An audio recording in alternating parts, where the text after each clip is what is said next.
साथ ही साथ मंच पे विराजमान हिसार जिले की युवा कार्यकारिणी के सभी मेरे साथीगण, और आज बड़ी खुशी हुई देख के हमारी जनरल बॉडी के सभी साथीगण आज मंच पे नहीं बैठे, उन्होंने युवाओं के लिए स्थान मंच पे बनाने का काम करा, स्वयं नीचे बैठे। उसके लिए भी जनरल बॉडी के सभी साथियों को मैं धन्यवाद करना चाहूंगा, नमन करना चाहूंगा। और मंच पे विराजमान हमारे राष्ट्रीय प्रवक्ता और युवा के रहे प्रदेश अध्यक्ष पूर्व में, जिन्होंने चौधरी ओम प्रकाश चौटाला जी की सदर छाया में उनके संघर्ष में एक युवा होने के नाते पूरे प्रदेश के युवा को एकत्रित करने का काम करा, चौधरी उमेश सिंह लोहान जी।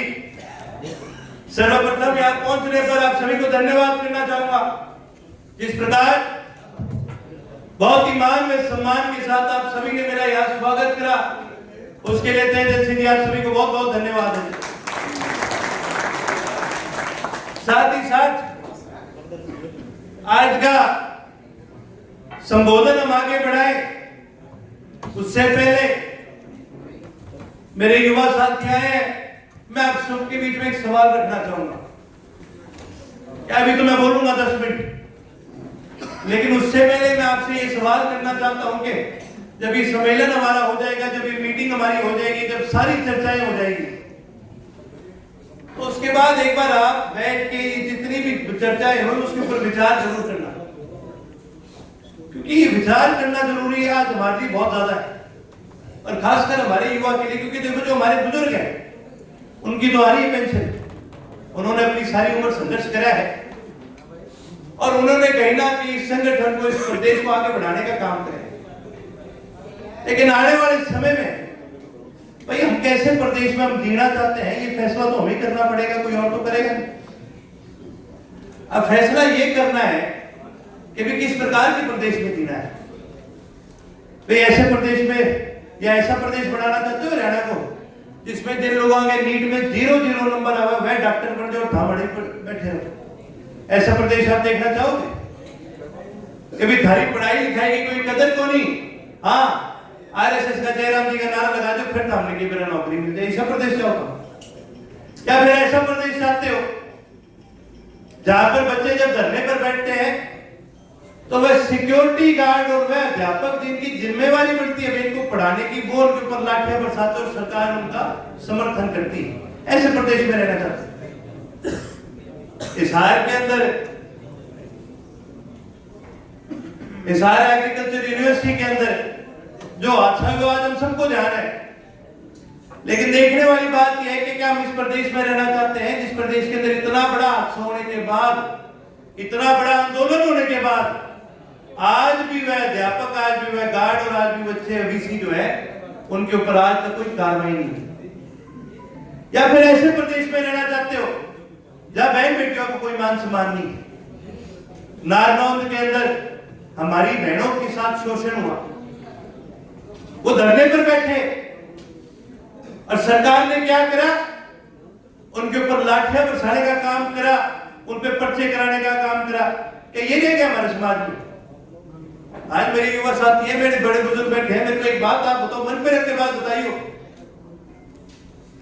आज से 60 साल पहले, 50 साल पहले कोई लड़की अगर कहीं भी गांव में जाके बोल देती ना मेरे साथ एक कॉलेज अगर गलत करे, कॉलेज के आग लगा देते, लगा देते नहीं लगा देते।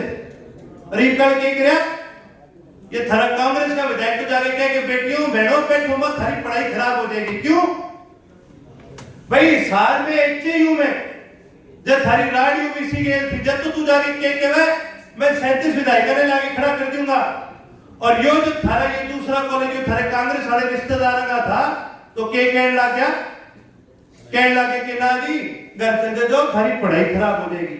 ये दिन देश का खातर क्या आप इतनी संघर्ष कर। मैं मेरे युवा साथियों से पूछना चाहूंगा, ये जो बुरी बला है ना, ये कभी पूछ के नहीं आती। आज किस गांव में किसके साथ क्या हादसा हो गया, किस युवक के ऊपर अत्याचार हुआ, किस युवक की नौकरी चलेगी, ये चीजें पूछ के नहीं आया करती कि मेरा कल अपने पड़ोस में ऐसी चीज हो जाए, क्या करांगे आप? तो फैसला मैं ये नहीं लेना कि हमने करना क्या है, फैसला तो हमें ये लेना है कि हम प्रदेश कैसा चाहते हैं अपने लिए। जितने हमारे बुजुर्ग बैठे हैं ना, इनको आज एक खास तौर से बुलाया था क्योंकि इन्होंने इस संगठन को, इस प्रदेश को आगे बढ़ाने का काम करा। इंडियन नेशनल लोकदल की जो सबसे बड़ी ताकत है वो उसका कार्य करता है। चौधरी ओम प्रकाश चौटाला ने इस प्रदेश की जब कमान संभाली थी तो उस समय ये बुजुर्ग जो है हमारे युवा थे, इन्होंने इस प्रदेश के अंदर इनेलो का ना केवल राज बनाने का काम करा बल्कि इस प्रदेश के अंदर युवाओं को सबसे ज्यादा रोजगार दिलाने का काम करा। यदि आपके परिवार में, आपके गांव में अगर बढ़िया रोजगार किसी के पास है तो इन लोगों की मेहनत और इन लोगों के संघर्ष की बदौलत है।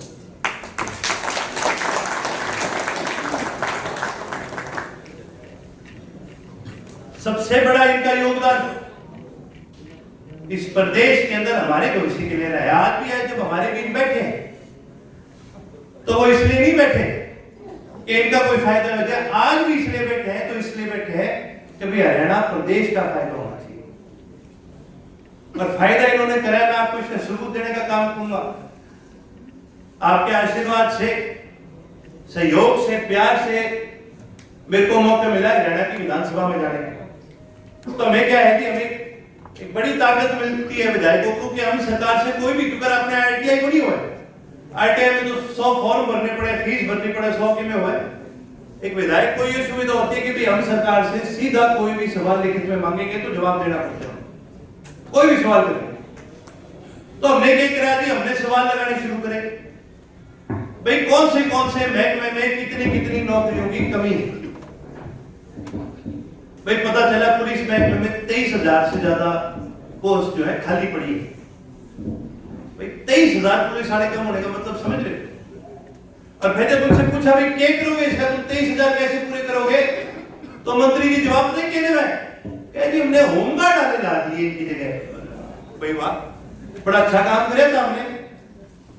भाई ये होमगार्ड वाले कोई बत्ती टप जाए उसने नहीं रोक सका है, और हम सोचो ये सारे प्रदेश के लॉ एंड ऑर्डर ने ठीक करेंगे, यो क्या काम कर लेंगे बेचारे। होमगार्ड वाले ने बेचारे कोई पुलिस वाले को समझा। वही दूसरी तरफ हमने पूछा भाई डॉक्टरों की कितनी कमी है, 11,000 से ज्यादा डॉक्टरों की कमी आज प्रदेश में। आज 2,000 से ज्यादा शिक्षकों की कमी है प्रदेश में। 50,000 से ज्यादा क्लरिकल पोस्ट आज हरियाणा प्रदेश के अंदर खाली पड़ी है। फिर उसके बाद हमने एक सवाल और लगाया, फिर हमने सवाल लगाया भी चौधरी ओम प्रकाश चौटाला जी के राज में कितनी सरकारी पोस्टें खाली थी। इस बात ने 11 महीने हो गए, इतना ही जवाब नहीं दिया इस बात ने। और जब जवाब नहीं देवे तो इसका मतलब समझ जाओ भाई ये दाल में कि मैं काढ़ेंगे तो दाल ही सारी काली निकली, और ये तो बोलो ये तो भगवा दाल है, ये तो पचे भी कोनी किसी के। आज हमारा सबसे बड़ा विरोधी, इस प्रदेश का सबसे बड़ा विरोधी ये बीजेपी नहीं है, ये कोई सरकार, इनकी कोई एमएलए नहीं, इनकी सोच, इनकी विचारधारा, इनकी मानसिकता है। क्यों जो कोई बीजेपी में जाए, कोई आरएसएस में जाए, सबसे पहले पता है क्या वो उसमें क्या सबसे पहले तो तेरा परिवार छोड़ दे। जो आदमी परिवार ही छोड़ देगा वो भला किसका करेगा। भाई हम परिवार में रहते हैं, हम समाज में रहते हैं, तब जाके तो हम कोई समाज के लिए काम करते हैं। तो बीजेपी वाले कहेंगे सबसे पहले भाई तू तेरा परिवार छोड़ दे। अजय क्यों मोदी जी का नारा लाया तो फिर कह देंगे देशद्रोही है। तुम बताओ कि देशद्रोही कौन है कौन नहीं है। हम किसान के बेटे हैं, जो थारे पेट में जो अनाज आएगा वो हमारे पूर्वजों ने इस धरती में से मेहनत करके निकालने का काम करे। जो आज तुम्हारे ग्लास में पानी आता है वो हरियाणा के पूरे देश के जवान सियाचिन जैसे ग्लेशियरों पे बैठे हैं, जो दिन रात अपनी जान देने का काम करते हैं ताकि इस पूरे देश में पानी जा सके। और ये लोग कहते हैं कि भी ये देशद्रोही है। ये तो इनका डोर है बीजेपी का। और सबसे बड़ी इनकी दिक्कत क्या है, आज तक सबसे बड़ा नुकसान हमारे प्रदेश में क्या, आज तक यो ही नहीं किसी ने बेरा भाई सरकार किसकी है।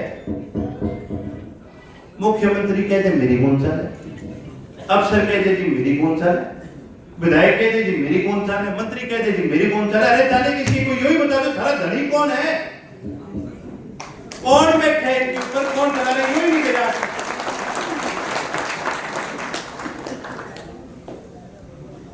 और वही दूसरी तरफ भाई विपक्ष देखी तो देखी, इसी ने कभी विपक्ष भी मैंने अपनी सारी जिंदगी में कभी कौन देखी। मैं भी विधानसभा में बैठा था, ये नो कॉन्फिडेंस मोशन लेके आए थे। मेरे भाइयों को बताना चाहूंगा, नो कॉन्फिडेंस मोशन इतनी बड़ी चीज है कि सरकारें विधायक करती है। हरियाणा प्रदेश में आप इतिहास खोल के देखना, इससे पहले नो कॉन्फिडेंस मोशन कब पास हुआ था? इससे पहले 1999 में पास हुआ था, जब चौधरी ओम प्रकाश चौटाला ने उस समय की वर्तमान कांग्रेस की सरकार को गिराने का काम किया था, क्योंकि लोगों का विश्वास उठ गया था और प्रदेश के अंदर जनता की सरकार बनाई, लोकदल की सरकार बनाई, आपकी सरकार बनाने का काम करा था। ये ताकत होती है नो कॉन्फिडेंस मोशन की। और इनने कांग्रेस वाला ने देख लो, जो आप ही नहीं बैठे उसके अंदर, इनका सेनापति खुद नहीं बैठा उसके अंदर। मैंने हुड्डा साहब से पूछा कि हुड्डा साहब आप तो 3745 तो दूर की बात, भाई 45 ये था हमने सरकार गिराने खातिर, 45 तो दूर की बात, इनके 37 नहीं हुए पूरे। इनके अपने 11 विधायक बैठे नहीं और हुड्डा साहब ने दस्तक इतनी करा। मैंने पूछा जी क्या आपकी मानसिकता है, बताओ तो सही। तो हुड्डा साहब की एक आदत है, वह शेरोशायरी बहुत करें। तो खड़े हो गए, कह दी कड़ा प्रसाद बनाया था तो जी सानू की, कह दी आपके लिए बनाया, कह दी तानू की, जो एक ही शेर मार देगा सानू की और तानू की। अरे सानू क्यों नहीं भाई, हमारा के प्रदेश कौन है भाई? हमारे बाप दादे ने क्या इस प्रदेश को बनाने के लिए, इस प्रदेश के लिए संघर्ष नहीं करा? आज हरियाणा के किसी गांव में चले जाओ, हर गांव के अंदर आपको एक स्वतंत्रता सेनानी का परिवार मिलेगा। मिलेगा कि नहीं मिलेगा? मिलेगा। हर गांव के अंदर आपको एक शहीद का परिवार मिलेगा। मिलेगा कि नहीं मिलेगा? मिलेगा। हर गांव के अंदर आपको एक ऐसा परिवार मिलेगा जो इमरजेंसी के दौर में इंदिरा गांधी के खिलाफ लड़ते लड़ते चेन्नई चौधरी देवीलाल के साथ जेल में गया था। मिलेगा कि नहीं मिलेगा? मिलेगा। तो फिर हमें क्यों नहीं फर्क पड़ता? जब हमारे बाप दादे जेल गए, हमारे बाप दादों ने मेहनत करी, हमारे बाप दादों ने इस प्रदेश को बनाया, हमें चुन करके इस विधानसभा भेजा, इसलिए भेजा कि इस प्रदेश की उन्नति और इस प्रदेश के मुद्दे उठाए जाए, कि इस प्रदेश के युवा को उत्थान हो। और ये लोग क्या कहते थे? सानू की।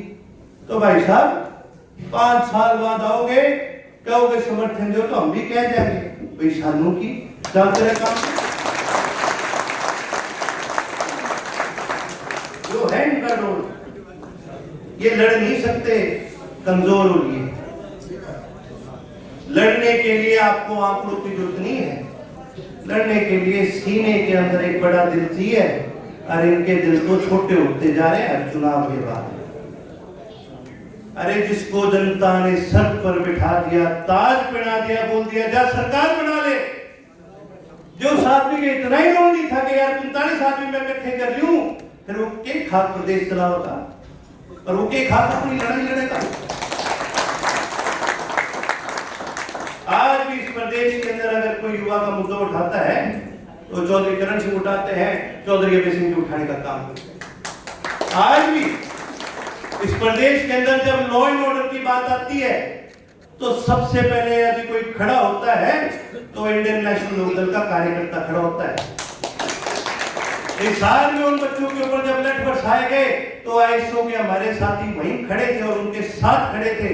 जब नारनौल के अंदर उन बेटियों के ऊपर अत्याचार हो रहा था तो चौधरी उमेश सिंह लोहान जी वहां स्वयं पहुंचे थे और उन बेटियों को न्याय अगर किसी ने दिलाया है तो उमेश सिंह लोहान जी ने दिलाने का काम किया है।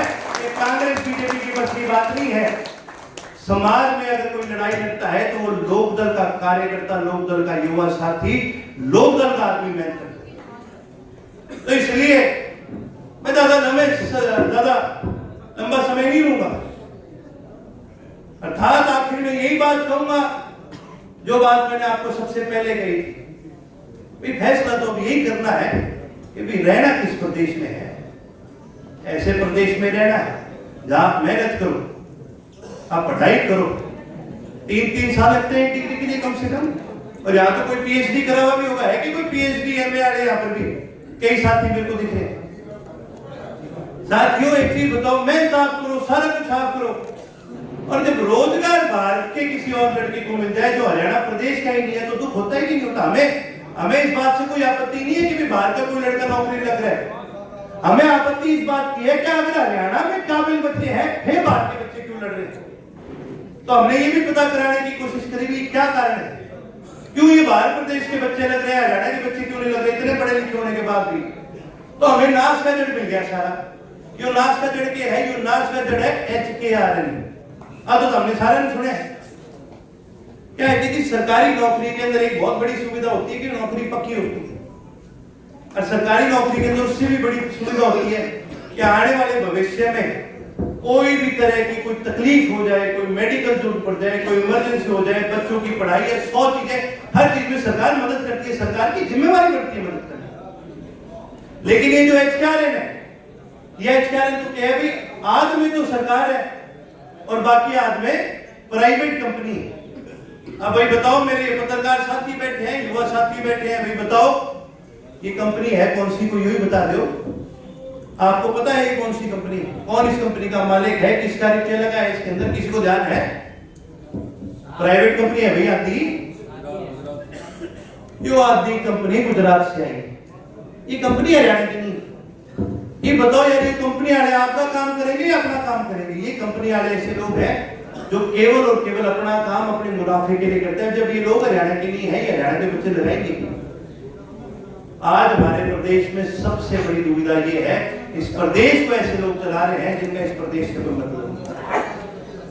मैं तो आपसे यही कहूंगा, यदि अगर आपके मन में आज फैसला बन गया कि इस प्रदेश के अंदर बदलाव लाना है, तो फिर मेरे साथ संघर्ष करने के लिए मैं आपको प्रेरित करूंगा कि हम सबको संघर्ष करना पड़ेगा। संघर्ष ऐसा नहीं कि आप खड़ा कर दिया और बोल दिया कि हम संघर्ष करेंगे। संघर्ष दो तरह के लोग करते हैं, दो प्रकार का संघर्ष होता है, दो प्रकार के सपने लिए जाते हैं। एक सपना वो होता है जो आंख बंद करके लिया जाता है, उसको कहते हैं नींद। वह सपने बहुत मीठे हुए हैं पर वह सपने कभी पूरे को नहीं हुए। और दूसरा सपना होता है जो आंख खोल करके लिया जाता है, उस सपने को कहते हैं संघर्ष। यदि आप आंख खोल के सपने लोगे, संघर्ष करने के लिए तैयार हो, इस प्रदेश को आगे बढ़ाने के लिए तैयार हो, तो फिर मैं आपसे ये कहूंगा, तब अपना हाथ खड़ा करके मुझे दिखाने का काम करें, ये प्रण मेरे साथ लेने का काम करें कि अब संघर्ष में कमी नहीं छोड़ेंगे। प्रदेश हमारा, हक हमारा, संघर्ष हमारा, और उन्नति होगी तो हमारी उन्नति होगी, हमारे प्रदेश के युवा की उन्नति होगी। हाथ खड़ा करके मुझे दिखाने का काम करें और मेरे साथ नारा लगाने का काम करें।